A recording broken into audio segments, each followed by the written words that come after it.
Welcome to Under the Microscope, a Scintica podcast. And it is my pleasure today to introduce Dr. Savita Dhanvantari on episode 3. I'm your host, Tyler, and I'm really excited to talk to Savita about her amazing journey into science, learn a little bit about Savita's personal life, and some of the current projects and past projects she's worked on in the fields of diabetic and cardiac research. Without further ado, I'm going to allow Savita to tell us about her story. Today on the podcast, we have Dr. Savita Dhanvantari. She's a research scientist. She/her is a research scientist in metabolism and diabetes and imaging programs at Lawson Health Research Institute in London, Ontario. Her research program focuses on the cell biology of diabetes, and she has developed a novel molecular imaging tool to investigate the cellular dysfunction of pancreatic islets.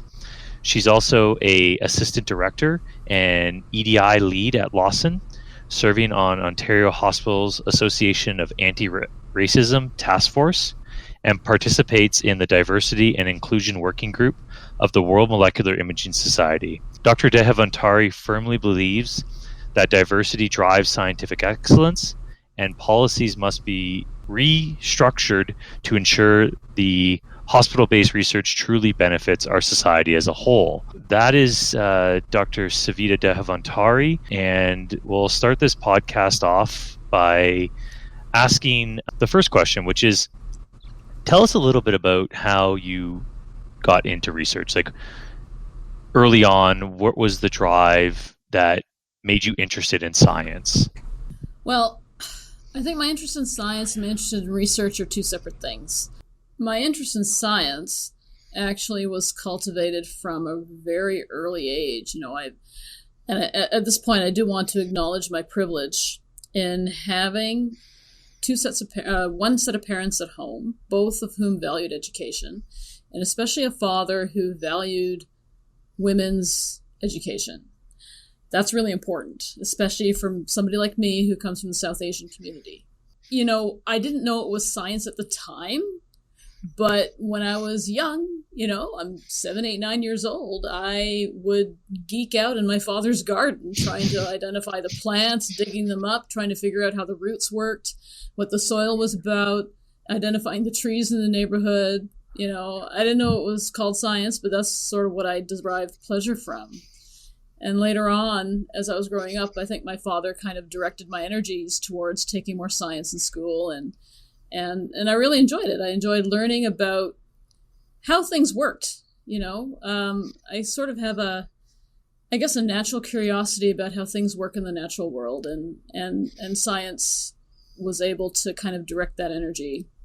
And now in terms of research, right, how did I end up being interested in research? I think my first experience in trying to do research in an academic setting was in my 4th year of undergrad. I went to university. I did a lot of courses in science and physiology, in biology.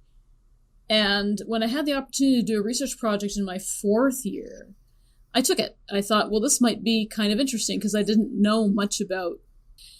During the course of that 4th year project, I decided I liked it. I enjoyed formulating questions, testing hypotheses, doing experiments, writing them up, trying to figure out what the significance of the findings were. And all of that really appealed to me. So that's sort of when I became really interested in pursuing research in the academic space. Thank you for telling us your story, Savita, because, that's kind of a similar path that I took in exploring science at an early age. And it's really good to hear that you had encouraging parents to enter that direction. I had the same kind of path, and it's interesting to always hear the different stories and how we started in those programs. So maybe leading after that, you then pursued graduate school and your postdoc years, and then you had to start a research program, correct? Yeah, and you know what? I mean, my path through grad school and postdoctoral training, it was not a linear path. It was a series. I like to call it a series of happy accidents. Even after I was finished my undergrad and the fourth year research project, I still didn't know what to do. I thought maybe I could apply to vet school, so I applied to vet school. I didn't get in. I worked a little while, and I just kind of took my time to decide what I wanted to do. And so I like to tell young people that it's okay to not know what you're going to do at the end of your bachelor's degree. It's fine. You have time. If you have time, take a job doing whatever it is that you like to do, and decide what you want to do. If you want to use your science background to do research or to do something else. So I took about a year and a half off before I decided that I would do a master's degree. And so I did the master's degree, and even then it was kind of a bumpy road, because the first PhD program that I applied to didn't accept me. So I thought, okay, I applied for another program, got in, and after about 3 or 4 months, it was obvious to me that it wasn't going to work.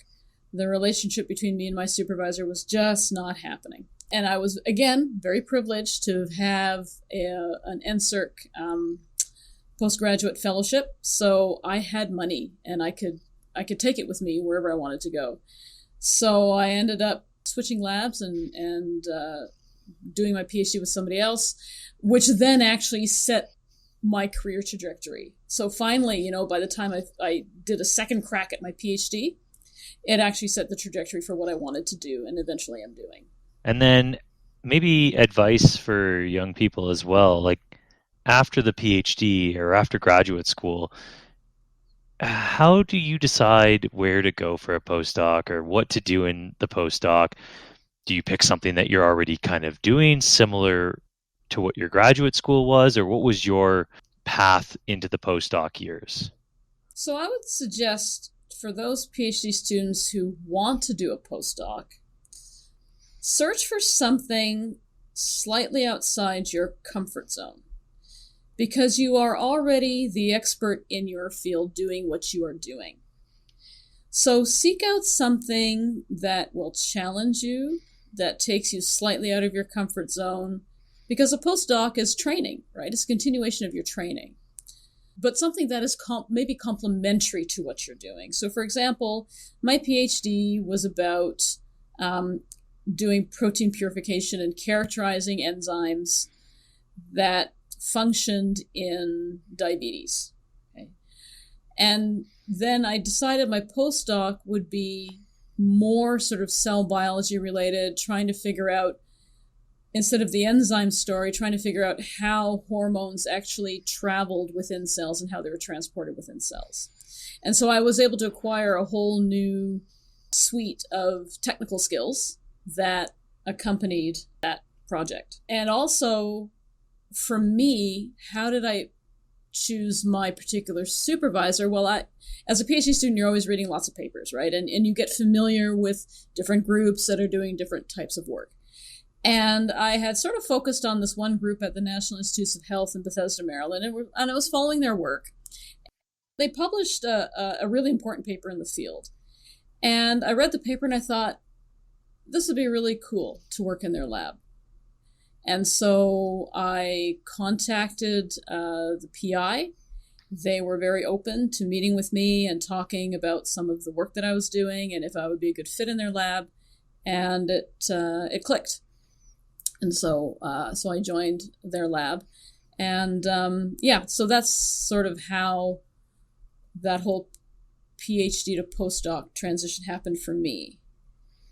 Okay, no, that's definitely good advice for people that are going towards that path. And so the question being is, after a postdoc and after my postdoc, I was leaning heavily towards academia as a career path, and I chose not academia in the end. What was the driving factor to go towards academia versus maybe industry?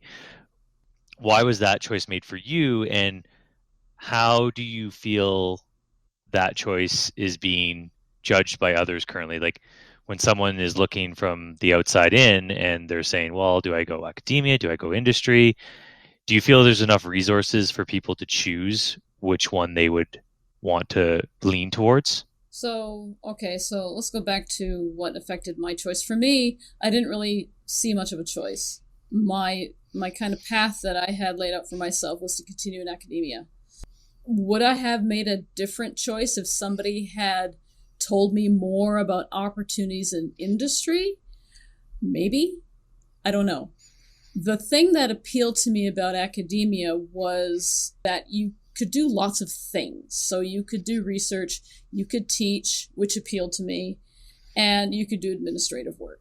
So that's kind of where I saw myself going. So in terms of, do people now get enough information to make that choice? I would say no. And I say that based on two things. The first thing is, I think a lot of postdocs rely on their supervisors for that kind of advice, but those are the worst people you can rely on that kind of advice for, because those are the people who have gone through academia, so they don't know anything else. Unless you have a supervisor who has had experience outside of academia, then it's valuable. But for supervisors who have been in academia all their life, they're the wrong person to ask about opportunities outside of academia. What you need to do as a postdoc, or even as a PhD student, is if you have decided that you want to look at opportunities outside of academia, make those connections. Make those connections at conferences. Meet with industry reps, meet with government reps. They're all there at the conferences. So meet with them, talk with them, develop your networks in those spaces. Increasingly, I find that a lot of students, so the second part is a lot of PhD students I find are always asking about alternatives to academic careers. And that tells me that there's just not enough information out there for them. So I think a lot of student organizations within universities are now having career nights where they invite industry reps and government reps and other people to come and talk about careers in those spaces. So take advantage of those opportunities as well. And also invite them to give a talk to your student organization or your lab. Invite them to give a seminar, and then if you really are interested, find out more about how it works, right? Find out more about what it's like to be a scientist in industry. And one thing that my department here at the university does quite regularly, or used to do before the pandemic quite regularly, was to seek out their alumni who worked in industry and in government and invite them to come and give talks. And that way our students had the opportunity to develop their networks through the alumni.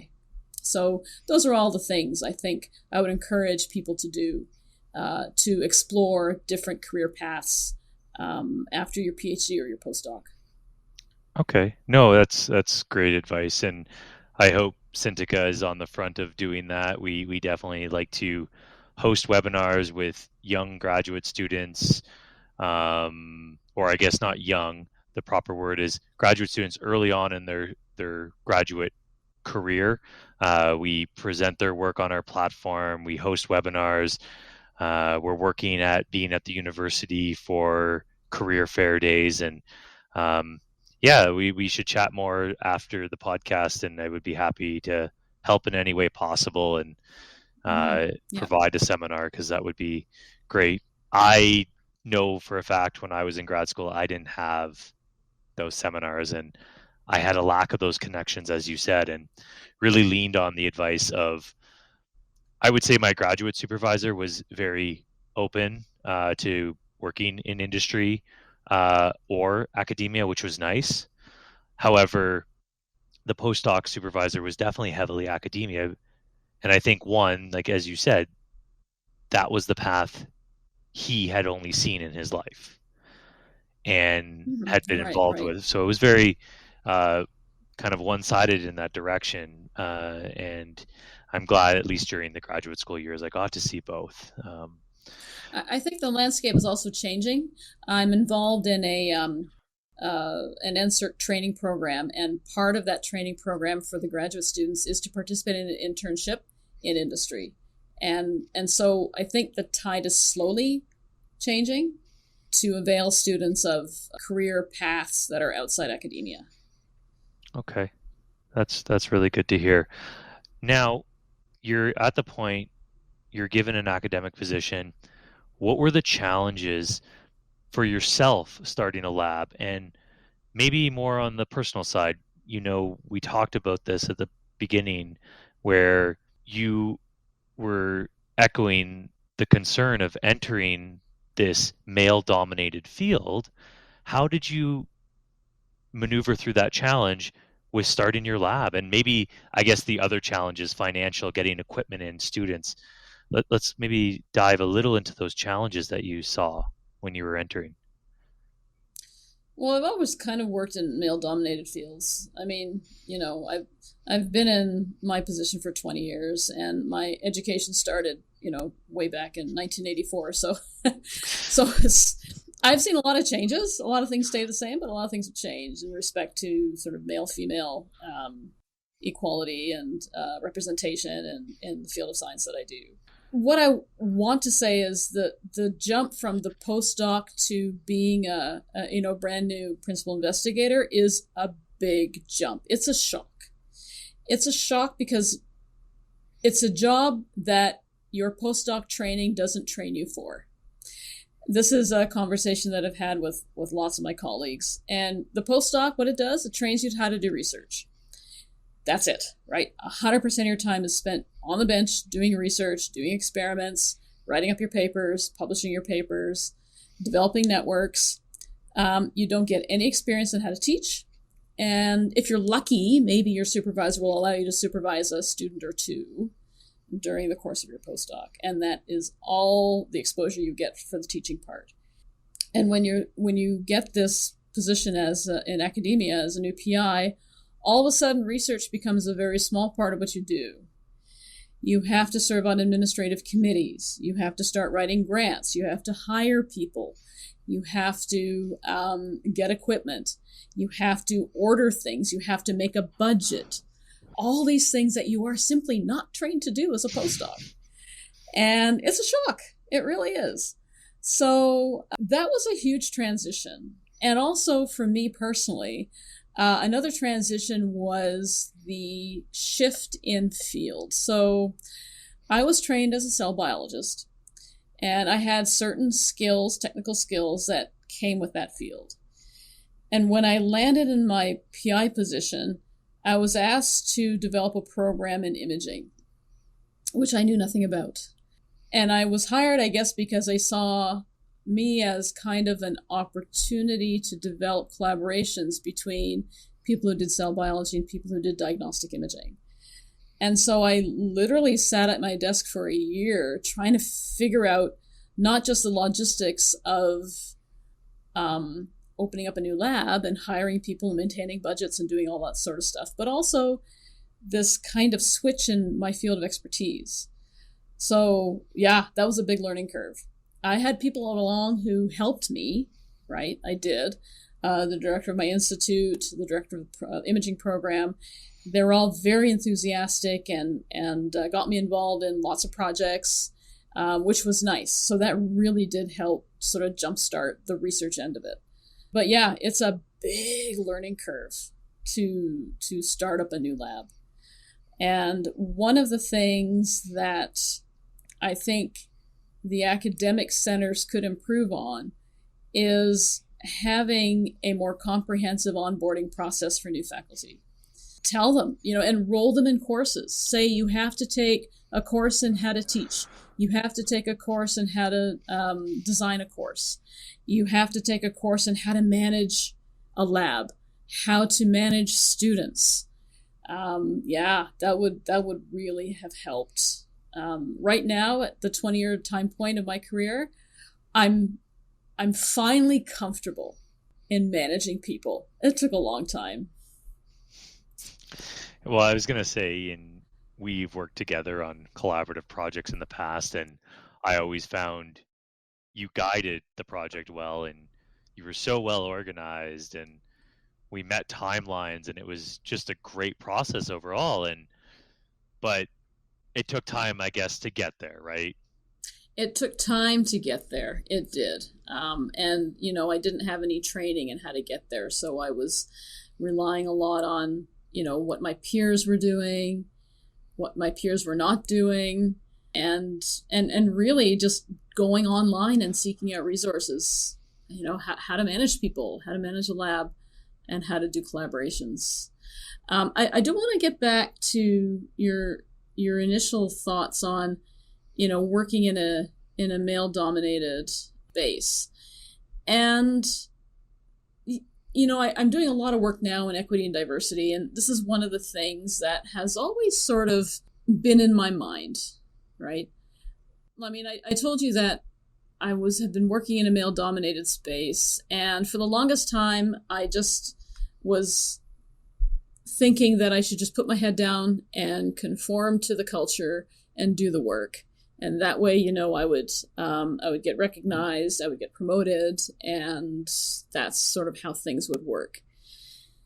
And recently, looking back on it, I wish I had sort of done things a little bit differently.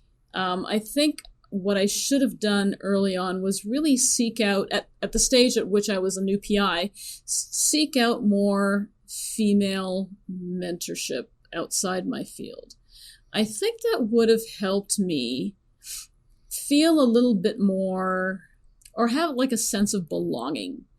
Now, having said that, the place where I work is great. We have a great social network here, where people from all sort of hierarchical levels work together. So faculty, technicians, staff, students, we all sort of work together and have social events together. And that part of it was really great. It really helped sort of smooth my transition as a new PI. But I think it would have been nice to have had a couple of senior female leaders kind of define a path for me. And this is what I'm trying to do right now. Define the path for the younger women, the younger people of color who join our department, and say, okay, here are the strategies we need to not just hire you, but to keep you here, to make you feel that you belong, and to make you progress through the process of promotion and leadership. So, maybe that's something we can get into a little bit later in the conversation. But having a clearly defined path would really, I think, help. And that's something that, in the past, I think a lot of, when I talk to some of the senior men in my field or in my department, it's something they never thought about because it kind of happened organically for them. There's a lot of hidden things, a lot of behind the scenes processes that worked for them that enabled them to progress in their careers and progress to positions of leadership. And part of what I want to do is make that not hidden, right? Just say, these are the milestones, these are the timelines, these are the criteria for promotion. This is what we expect. These are the criteria for leadership positions if you want to pursue that. And then giving them meaningful sponsorship and support to achieve those goals if they wish to pursue positions in leadership in academia. No, definitely an important aspect in having that guidance, especially from someone of a similar cultural or gender background to help guide an individual. It's hugely important. I'm gonna jump back on because ultimately I want to have the audience hear about your current projects, and maybe you can touch a little bit on what were the initial projects when you first started, and then kind of what you're diving into now in some of your research projects and learning more about the intricacies of that. Yeah, so when I first started, I kind of had 2 research projects ongoing, and I still kind of do. So, like I said, I was trained as a cell biologist, and so one of the nice things about my postdoc supervisor is that we crafted a project that I could take with me.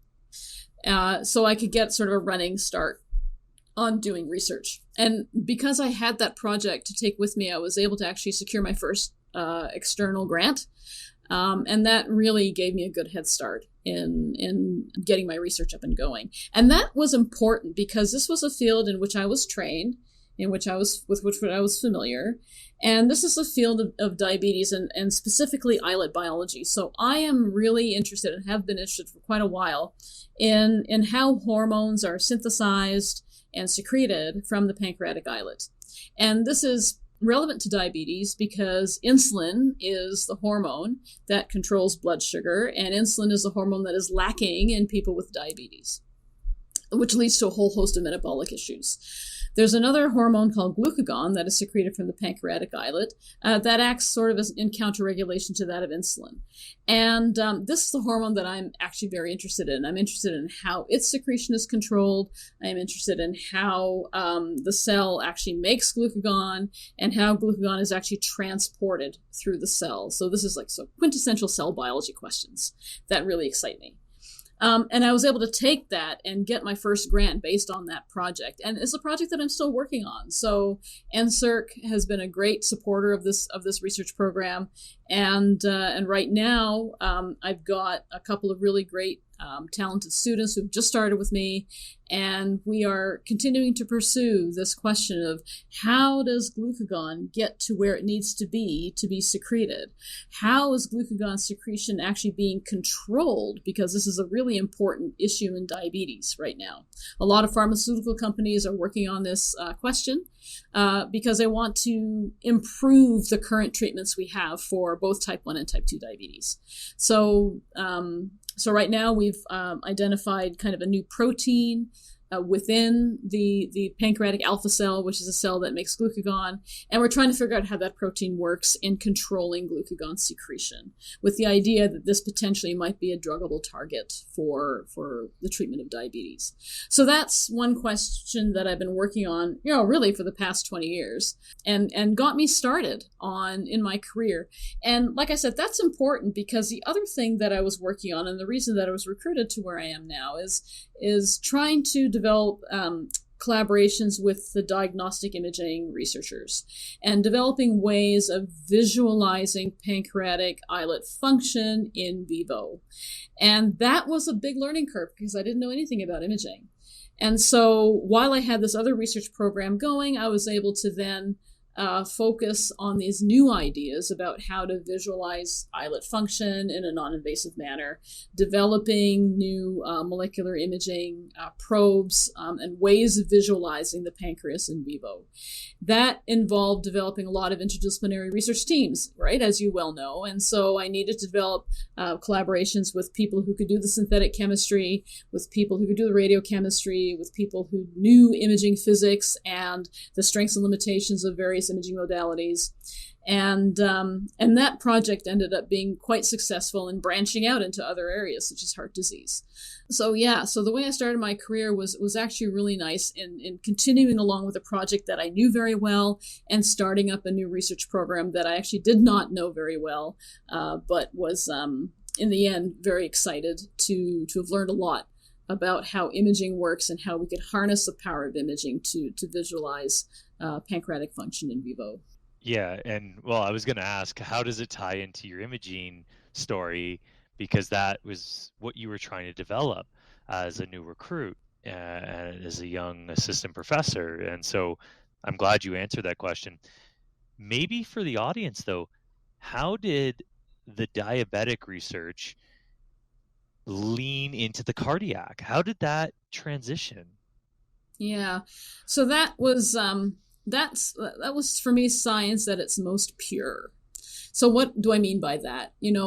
As scientists, we have to write grant proposals and we have to have sort of a rationale for why we want to do what we want to do and convince other people this is how we're going to go about doing and answering this question, and having kind of a pre-written package of what it is that we're going to do. Science at its most pure for me is just following your nose and being able to change your thinking in light of new evidence and being able to change your hypotheses in light of new evidence. So what happened with this project was we were looking for new biomarkers for imaging the pancreas, right? Pancreatic islets. And my collaborator, who was your former PhD supervisor, had this idea of this particular receptor that was expressed on the surface of a lot of different types of cells. And I knew it was expressed somewhere in the pancreatic islet. And so I sent a fourth year project student on this research program, and we looked and looked and looked and looked for this receptor in the pancreatic islet.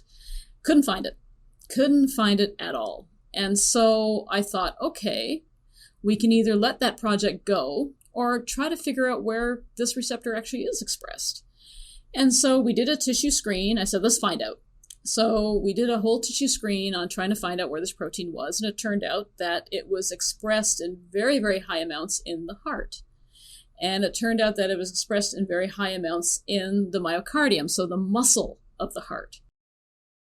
And I thought, okay, I don't know anything about the heart, but I do know people who do know quite a bit about the heart. And so I was on the phone, I was on my email, trying to make connections and developing a network with researchers and clinicians. Because I kind of saw that if we could develop an imaging biomarker for the heart, it could be relevant for the detection of heart disease and heart failure. And so it was just serendipity. That's how that whole cardiac program started. Just by not finding a protein in the expected tissue, looking around at other tissues to see where they were expressed, and finding out, oh, it's in the heart. Let's run with it. It's good to hear that story. Surprising, I never talked to you about it over our years of collaboration and research projects. Yeah. It just never came up in conversation, I guess. And yeah. It's good to hear that connection. And okay, so maybe more on the imaging side. So you're developing these collaborations and you're using these various tools to image, glucagon and the protein receptor that we talked about in the cardiac tissue, the ghrelin receptor.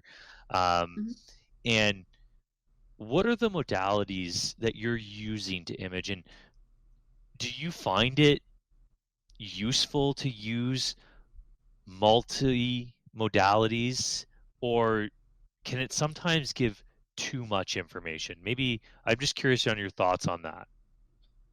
Right. So that's a really important question in imaging research. What imaging modality are you using and why?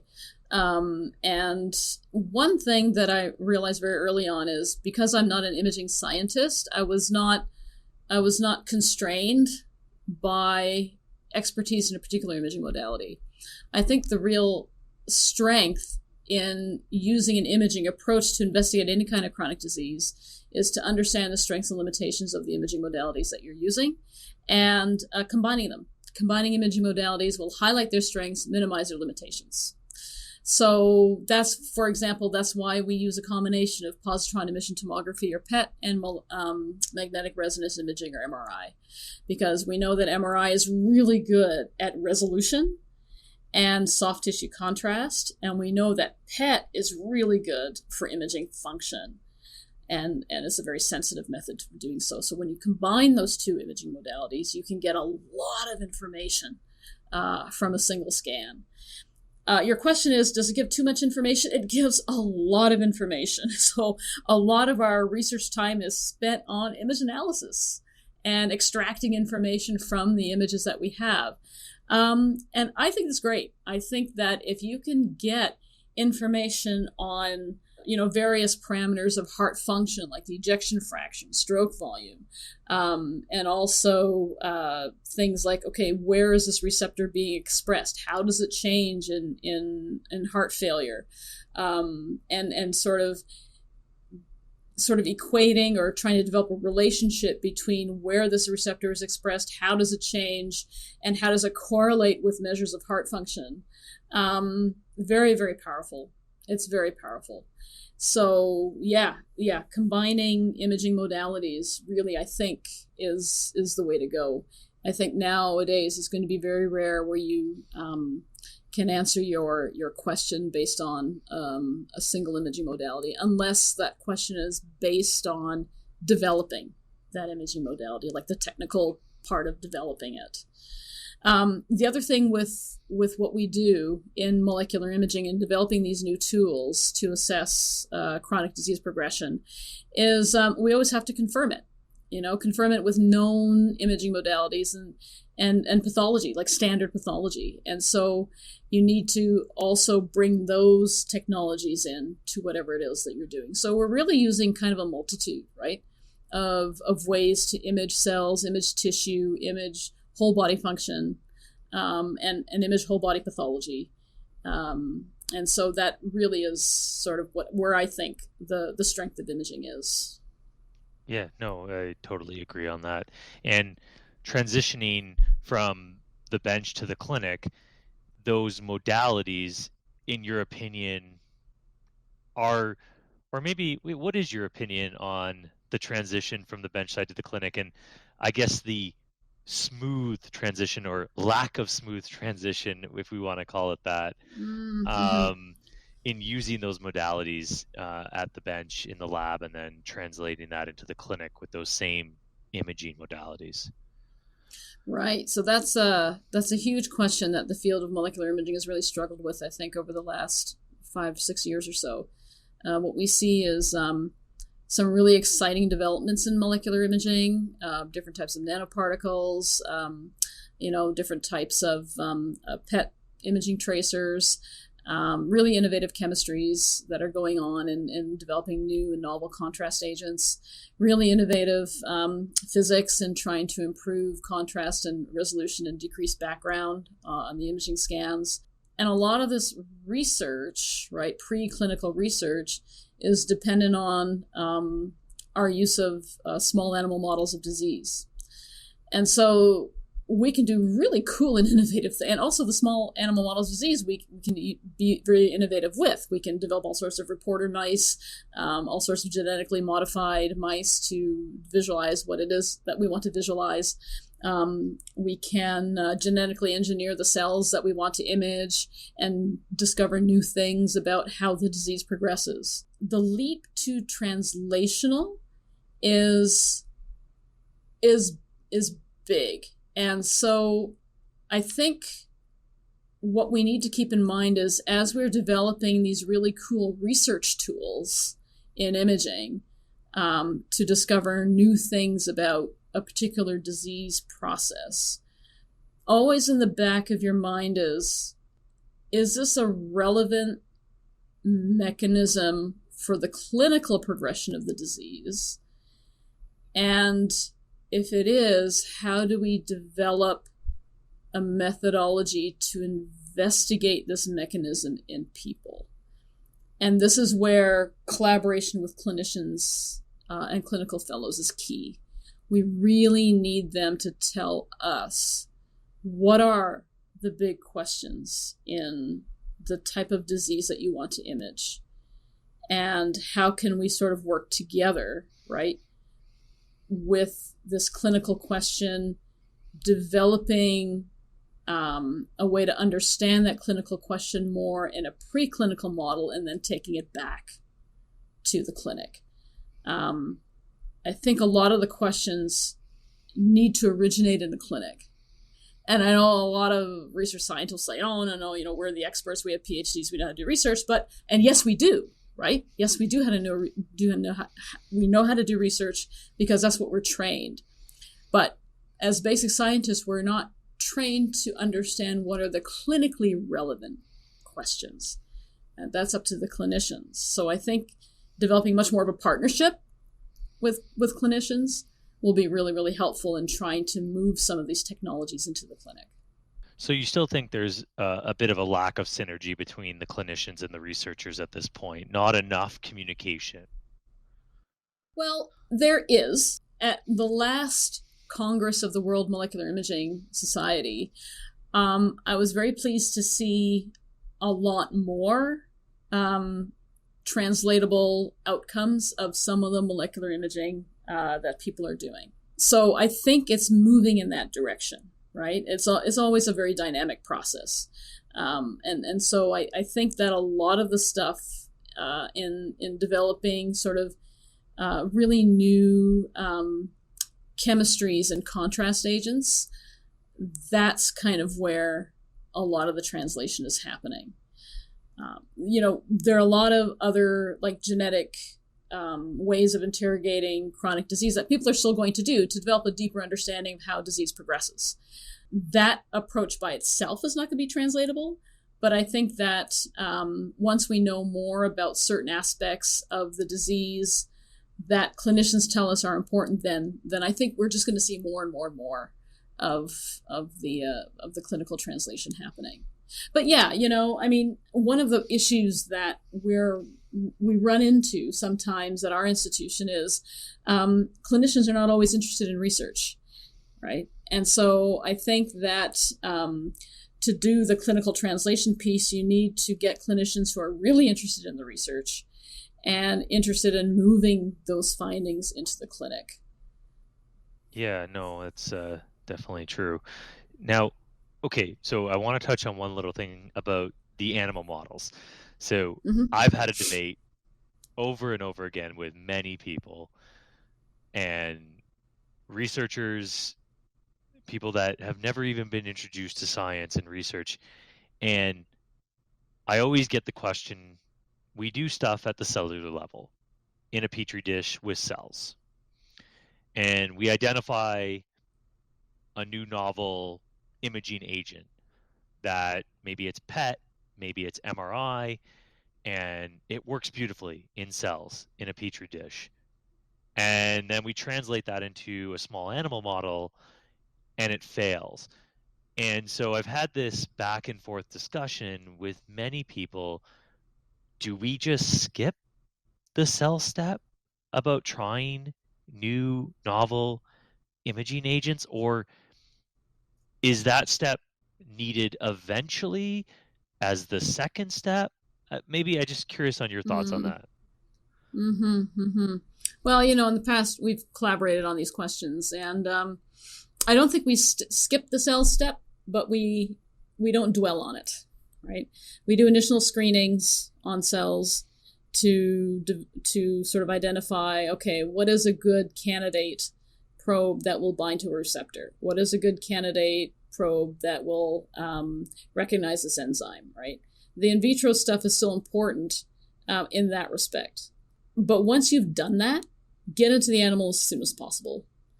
Because you're right, the petri dish will only tell you so much, but it may behave completely differently within the whole organism, because you're dealing with so many other variables, right, in the organism. You're dealing with issues of delivery, metabolism, and uptake by other organs, non-specific or specific. So once you use your cells kind of as a screen, right, to make sure that whatever imaging contrast agent you have developed actually recognizes the target, get it into animals as soon as possible. I think that's probably the best thing to do. Okay.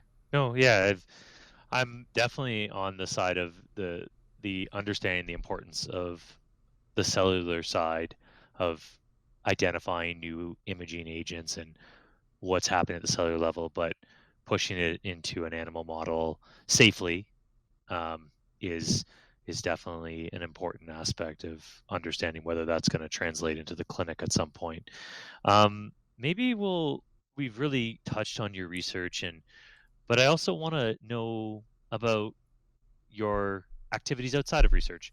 And maybe we'll start with certain things that you're advocating for outside of research. We've touched on a bit of them, but maybe we go through some ones that we missed and didn't touch on, and organizations that you're a part of, and how you're advocating. Is it through social media? Is it weekly meetings? And how is that going and part of outside of research activities? Yeah. So, do you mean outside of research activities, or do you mean, one of the things that comes to mind is advocating for research outside the realm of academia, I suppose. And yeah. And this is something that I talk to my students quite a lot about. We talk about, this is what we do as scientists, but what is our societal responsibility as scientists as well? And this is important. In the wake of COVID, for example, and we see a lot of people wanting more information. We see a lot of disinformation out there. And I think as scientists, we have a social responsibility to educate the public in in sort of what is it that we do and how is it going to be beneficial, right? And so, yeah, I'm on Twitter. And I do try to amplify the voices of the experts, for example, in infectious disease and COVID, and other issues as well, diabetes, for example. So I try to really amplify those voices, add to the conversation.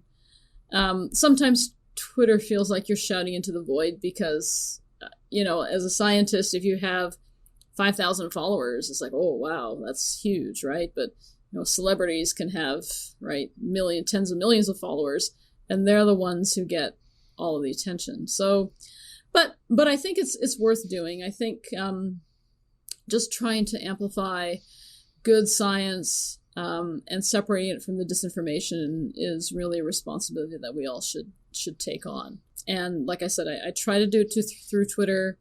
And one of the things that we are talking about here at Lawson is really how to improve our engagement with the local community. Because I think community engagement in research is a huge piece that's just missing. And I think in part contributes to the rise of misinformation and disinformation about science. There is a real disconnect between what scientists do and their relationship with the community. And one of the things that I want to do, that is on my plate to do in the next 5 years, is really to improve relationships with the local community, tell them who we are, what is it that we do, and basically ask them, what are some of the questions that you have that you think we should be working on? Not really approach community engagement from the point of view that, oh, we're the experts and we're here to tell you what's important. It's, well, what are the questions that you have about diabetes or cancer or heart disease or Alzheimer's or COVID or any other infectious disease? And how can we help, right? How can we help improve your understanding? How can we help in investing in research dollars to investigate the questions that are important to you? So that involves kind of a huge U-turn in scientific thinking, where we think, well, we're the experts and we define the questions, to, well, what is really relevant to society? And how can we investigate those questions to really benefit all of society? Yeah, no, totally makes sense. A bit on the social media side of things and Twitter, and something did hit me when you said it. You said, as a scientist, we might have 5,000 followers, but then there's the celebrity or the influencer that has millions. Is there a way we can bridge that gap? And one total random thought that came to mind is Max Domi. So Max Domi is a hockey player and he lives with type 1 diabetes. And he talks openly about his type 1 diabetes. Is there a way we can kind of bridge that knowledge and then have our voice through those platforms? Or do you even think it would help if our voice got to those types of platforms with people that had millions of followers? Yeah, this is something that as Canadians, we're not very good at doing. The Americans are great at doing it. They enlist celebrities to help with things like stem cell research in type 1 diabetes, research in Alzheimer's. They leverage that. They have a presence on Capitol Hill, and they can lobby their Congress people and their senators to invest more in research that way. And that's something that I think we need to learn how to do. There are examples of celebrities that will help. One celebrity that has helped locally that comes to mind is, to me, is Eric Lindros. So because he had problems with concussions and to the point where he could no longer play. And so he invested very heavily in concussion research in London and opened up a whole wing at LHSC. So yeah, there are examples of engaging with celebrities to really draw attention to and invest in certain diseases or certain types of scientific research, and raising awareness about how important it is. Yeah, absolutely. I think that would be a really powerful way of trying to leverage research dollars and drawing awareness and at the same time maybe combating misinformation on things. I do know that, for example, we all know that Dolly Parton invested in the Moderna vaccine for COVID. And so she was very powerful in getting people to be vaccinated against COVID. So things like that, yeah, would be very useful, I think. Okay, so maybe on your side of your expertise in diabetic research and diabetes, what are maybe one or two of the biggest gaps or problems with people living with diabetes now, and what's the path to fill the gaps, or maybe what's the starting steps that we're missing to fill those gaps? There's sort of two issues that come to mind. One is in type 1. And in type 1, the islet transplantation was supposed to be the cure. And it's not. A lot of people revert back, anywhere from 2 to 5 to 10 years after having an initial islet transplant, because these transplants simply don't survive. So there's kind of a gap there, and what is the next step to really replace what type 1 diabetes, people with type 1 diabetes don't have, and that is insulin-producing cells. That's a big gap. And also, I think there's been some movement in, again, people with type 1 trying to have new and improved ways of managing and monitoring their glucose levels. There have been a lot of innovations that have resulted in implantable devices that can record blood glucose. And so that gap is being closed. So now how to connect that monitoring of glucose with the need to administer insulin and develop kind of a sort of an artificial pancreas, right, is a gap that is being worked on. I think once a fully functional artificial pancreas is developed, that will be not a cure, but a more permanent treatment for type 1. The other gap I see is in type 2, because type 2 is a much more complex disease.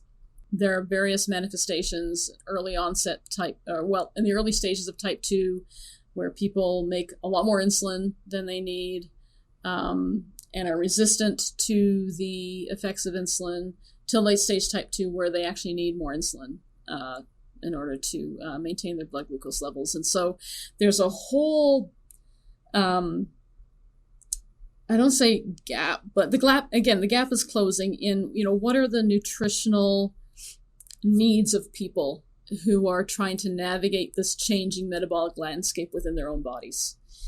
So I think those are two really important areas where there's a lot of movement in terms of research and trying to get those issues into the clinic. And, for example, having an endocrinologist describe a personalized diet to better manage blood glucose levels in people with type 2.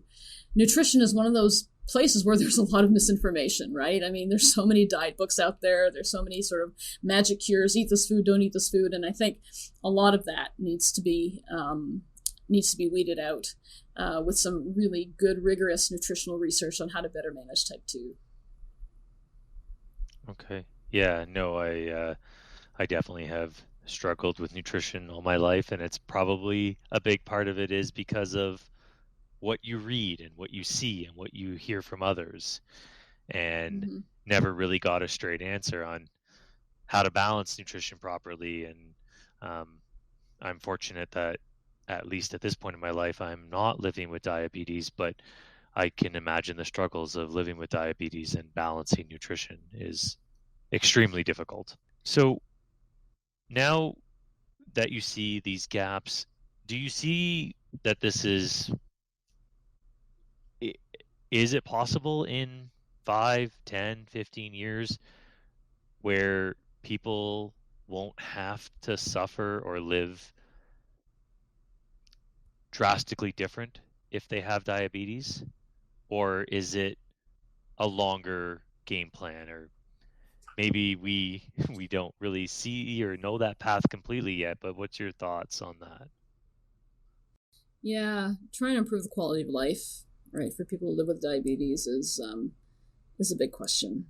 For somebody with type 1, there's not a day that passes that they can't think about it. They're always aware of maintaining their blood glucose levels. They don't want to go too high, they don't want to go too low. And so that's, that impacts on the quality of life of a person. And also people with type 2 always having to worry about, how much can you eat? When can you eat? I'm not allowed to eat this. I'm not allowed to eat that. Oh, I need to take my meds. So yeah, quality of life is huge. Those are big, big questions. And what can we do to make things a little bit easier?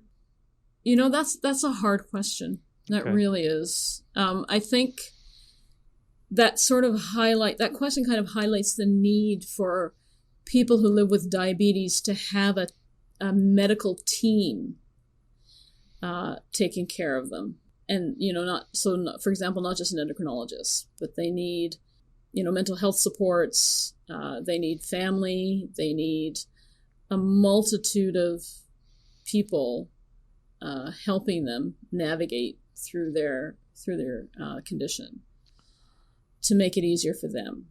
And also general awareness. For example, my brother-in-law has type 1. He was diagnosed with type 1 when he was 2 or 3 years of age, so he's been living it with most of his whole life. And one of the things that he has struggled with is every time he goes to a different place for a job, he needs to tell them, I have type 1, I need to eat at strictly regulated times, right? So, for example, if there's a meeting that he has to go to and the meeting is at noon, he has to tell them, I need to bring my lunch. I have to eat. And so our society still has problems making accommodations for people with disabilities and for people who have diabetes. I do know in the States, and maybe here in Canada, the problem now is that we no longer have nurses in public schools. And so those nurses used to assist children in getting their insulin injections.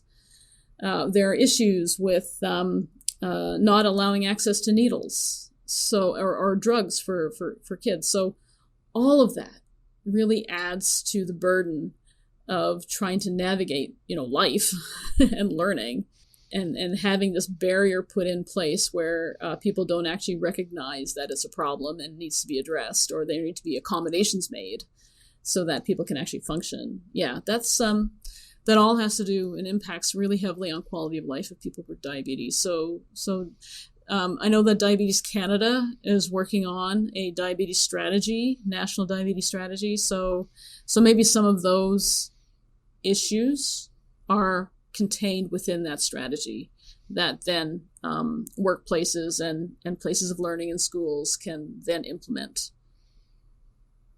Okay, yeah, no, definitely. And I really like how you indicated one point there, and it's a team of people to help someone that's struggling with diabetes, whether that's type 1 or type 2.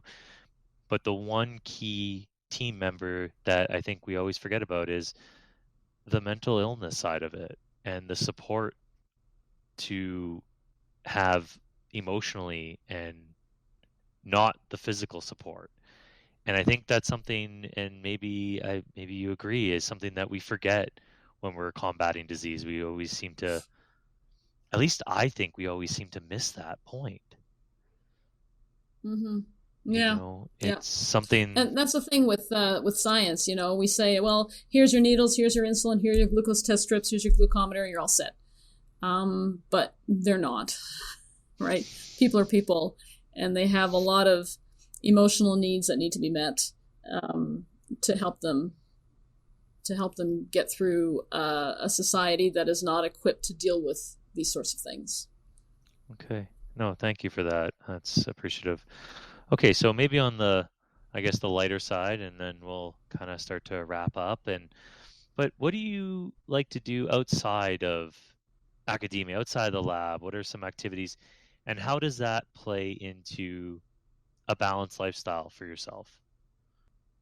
Well, one of the things that I do is I'm a member of a master swim team. So I swim with them 3 times a week. And that's pretty much my mental health care right there, as well as my physical health. Swimming to me is just a part of my life, and it's something that I've never really given up. I've never gone without, regardless of what I'm doing or where I'm working. I've always found a place to swim, and people to swim with. So that's kind of my physical, emotional, social well-being part of it. Other things that I do, well, in the summertime, I make sure to take my vacation, and I tell my students to take their vacations, take time off. That's really important. Everybody's entitled to time off. Take it. Do whatever it is that you want to do, whether you want to go camping, whether you want to do a staycation, whether you just want to sit around and watch TV. It doesn't matter. Just take some time off from the constant thinking that you're doing, which I think is sort of a healthier way of going about. One thing that scientists are really bad at, and I know I stereotype scientists quite a lot, but I've been a scientist for 40 years of my life, so I think I can stereotype them, is where we are, especially in academia, we are indoctrinated into thinking that our science is our life, right? This is our life. This is our obsession. We're always thinking about it, and we're never away from it, and we're always on. And that, to me, is an incredibly unhealthy attitude to have. And as I progress in my career, I am more inclined to tell people, science is a job. It's your job. It's not who you are. It's not your identity. It's your job. And when you go home at the end of the day, do other stuff. You don't have to think about science all the time. Now, sometimes we do. We have deadlines to meet. Fair enough. You know as well as I do about grant deadlines and things like that. And there's stuff that we sometimes have to do in the evenings. But I tell people, don't make it a habit. It should be an exception to work overtime to meet your deadline, not a rule of thumb. A lot of scientists, they feel guilty. Like I met a colleague of mine in the parking lot of the grocery store, right, a year ago. And he was saying, oh, I'm having a barbecue tonight. And he seemed almost apologetic about it. He said, I know you're supposed to be doing science all the time, but you got to take some time off. And I'm like, don't apologize for having a barbecue.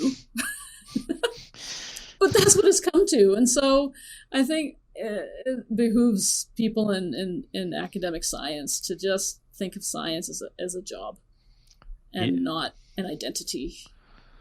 No, I definitely felt the same way. In grad school, even undergrad, I started research and independent research at that level. And I always felt if I go out for dinner with friends or to a movie or I'm at the gym, I felt bad that I wasn't doing my work and doing my science. And I always felt that stress and that pressure. And it's a relief to hear that yourself and hopefully others are expressing that it's okay to get away from it. And yeah, okay, and also you need to do it. Like, it's a requirement. But again, Tyler, I've been in this position for 20 years, and I can speak from this position of privilege of being a senior scientist and having had a successful career in academia. If you had asked me 15 years ago, I probably would have given you a different answer, right? I probably, as a new investigator, trying to get grants, trying to get my lab up and going, I would have said, oh my goodness, science is an obsession. It's what we do. It's what we live for. I would have had probably the opposite answer of what I'm giving you now. So it all comes into hindsight for me. What advice would I give young academic researchers now? It's a different world for them. It's much more competitive in terms of getting funding. It's much more competitive in trying to get your publications out. And to say to them, oh, just relax, science is just a job, I think would really ring hollow. But there's an aspect of that I hope that they understand, is that your science is not your identity. And I think that if you can separate those two things, you will then find it much easier to have a balance between what you do to earn money and what you do outside of that. Yeah, no, it's a balance that I'm still trying to find, and even give advice to others as well. I find I still give that advice of, oh, well, we got to get this done, and it's a deadline, and that means we have to work overtime. And I don't think I've found that balance yet, unfortunately, but I'm striving for it. That's for sure. It takes Well, we all do. We all struggle with it. We are a very deadline-driven society. That's how we function. Get stuff done by this time. And like I said, that's fine. But if you find yourself rushing from deadline to deadline to deadline, then that's when it becomes a bit of a problem. Well, I saw a Twitter post the other day, and it was a researcher, a professor at Western, and they had posted the screenshot of a grant deadline, and it was due in 14 days, but it was flashing red at the top of the screen. And their exact point was, why does it have to be that up front and center? It feels as though every time you log in, I only have 14 days, but it's 14 days, right? And they brought up the point of, does that mean I actually have to work every single day for 14 days to complete this? Right. And no, there's days that you take away from it, and you'll still meet your deadline, even though you know this as well as I do. We submit sometimes, and it's due at noon, and we submit at 11:50. Well, at least I've done that. Yeah, everybody does that. Everybody, we all sort of submit things at the last moment, of course. But again, that's how our society works. That's how we are wired to think. Meeting a deadline usually means scrambling at the last minute, despite our best intentions. So just don't make science your life, your identity. Very cool. I think that's the best way of achieving balance. Well, Savita, I appreciate you taking the time today. And obviously, before I let you go on with your day, and did we miss anything? Is there something that you would give advice or need to say that is important to you before we kind of wrap up? Well, in terms of, we've been talking about, a career in science and a career in academia. And sometimes when you get on social media, you'll hear a lot of people trashing life in academia. Life in academia has its issues. Yes, it does. But so does every other job. And the great thing about working in academia is that you are your own boss. You're not punching a time ticket. I come in when I want to, I leave when I want to, I work when I want to, and I think what I want to, right? I am the architect of my own research program. And it's that sort of freedom that is really great about the stuff that I do. And let's not forget, again, the last 31 months, we've been dealing with a pandemic. And a good part of that time was spent in lockdown or in shutdown. And I was very fortunate in that I didn't lose a job. I kept earning my salary. I moved all of my office into my house, and I was able to keep working and keep doing what I did. And I was very lucky that way. Now, a lot of people were not. No. So that flexibility in academia, that freedom to design your own research and follow your own nose, that's what makes it all good. Okay. And the diversity of jobs that you get within academia, I derive the greatest joy from working with my students. They are the reason that the work gets done. So there's lots of things to enjoy if you want to go into academic science. Yeah, no, definitely. And I have never been I've been on the academic side, not as a professor, but as a student and as a trainee. And I definitely saw the diversity, and same with myself as a postdoctoral fellow. I didn't lose my job. I was given a paycheck and an opportunity. Uh, I was fortunate enough to be involved with COVID research, which allowed me to be in the lab. It was definitely scary times to go into the lab every day and work with COVID-19 and do viral and drug research to help solve that issue. But definitely saw that as a silver lining and a really fortunate opportunity to have a position to work every day. And I felt the same kind of coming into this stream of industry. I was given an opportunity to work, and COVID hurt, but it seemed to work well, or sort of well, with scientists and researchers in terms of being able to still work. I know it definitely affected the grant and the production, though, and I think we can all agree on that. Well, it disproportionately affected people, right? And again, this is where the gender divide comes in. It disproportionately affected female researchers. They're the ones on whom the burden of home care falls. And there was a sharp drop-off in the numbers of publications in which women were senior authors over the last 2 years. And it will take a long time for that to recover. Unfortunately, there will be a lag in recovery. And again, this comes back to the culture of academia and what's expected. What is going to happen to those women who fell off the sort of productivity timeline that we have in academia? How will that affect their promotion, their retention? So these are questions that we really need to figure out the answer to. We need to develop strategies and structures in place to ensure that those people don't fall through the cracks. Yeah. Well, there was a very well-known researcher in the field of imaging and I guess radiochemistry on Twitter the other day as well, and he had brought up the point of no more 8 a.m. meetings, no more 7 a.m. meetings, conferences on a weekend, and he was advocating against this because it just disrupts the home life.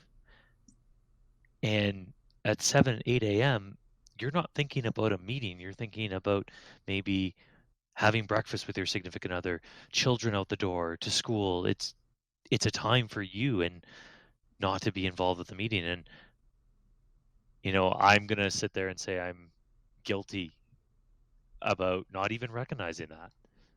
I didn't recognize that. Yeah. It's a recognition that scientists are people too. Right. And that's important because all too often scientists and academia sort of brush that off as not being important. Oh, you should work around that, or you should give that up. And now that we have more and more of a diversity of people coming into science, we realize that that's just not the right way to do things. Yeah. And yes, I completely agree. In fact, I'm going to my scientific society, the next meeting that I have with them, and I'm saying, don't hold the meeting over the weekend anymore. Just don't do it. Monday to Friday, we're good. Science conferences are work. They're not a vacation. And I wholeheartedly agree with, that was my colleague, Jim Lewis, who made that tweet. And if we get more and more people like him who are in positions of power and authority and leadership saying these sorts of things, then yes, things will eventually change.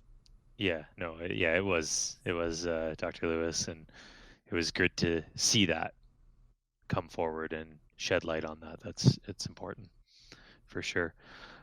Well, Savita, I can't thank you enough for coming on the podcast today and discussing your journey into science and your work, which was really good to hear about what you're doing and how it diverged and that nonlinear path that you took, and that I still think you might continue to take with your research. It might diverge and change, but that's exciting. Yeah. That's the nice thing about science, is that, oh, that's cool.